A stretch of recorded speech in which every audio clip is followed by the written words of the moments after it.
چرته چې هم د ښایستونو ذکر کیږي نو د هر چا سوچ سوات طرف ته راګرځي، ځکه چې الله تعالی ټول رنګونه، خوشحالیانې او محبتونه سوات ته راغونډ کړي دي. په یخو هواګانو، دنګو چینارونو، په شنو دشتو، په دنګو غرونو او په خوږو یخو اوبو سوات ته سویټزرلینډ اف ایشیا هم ویل کیږي. په سوات کې د پخواني اثارو او تاریخ نه په ډاګه کیږي چې دلته د نړۍ مشهور خلک لکه سکندر اعظم، محمود غزنوي او راجاګیرا قدمونه ایښودلي دي چې ورته ګندهاره تهذیب ویلی کېدو چې وروستو ورته سواستو یا سوات نوم ورکړی شو.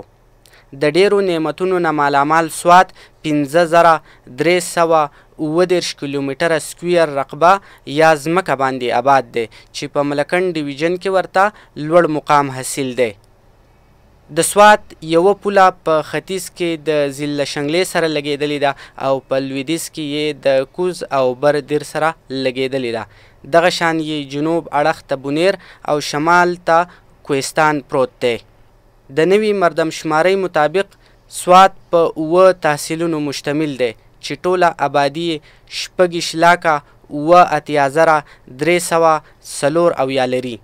په دې کې 3 د قومي اسمبلۍ ممبران او 7 صوبایي اسمبلۍ ممبران جوړیږي.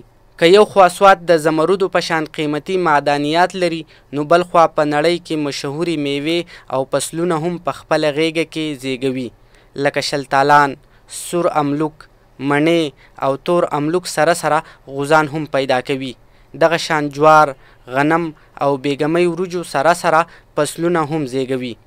د سوات تشبیه که د جنت سره ورکړی شي نو بده به نه وي، ځکه په ټول هیواد کې سوات ته د سیلګرۍ په اړه لوی مقام حاصل دی، لکه ملم جبا، کالام، ګبین جبا، جاروګو ابشار او دغه شان مرغوزار ته نړیوال خلک د سیلګرۍ په غرض هر ساعت راځي او د ځان سره د سوات نه مشهور سوغات لکه ګبین، اصیل غوړي او وچ املوکان خپلو وطنونو ته وړي. عرفان ابراهیم، سونو پښتونخوا، خوازخیله، سوات.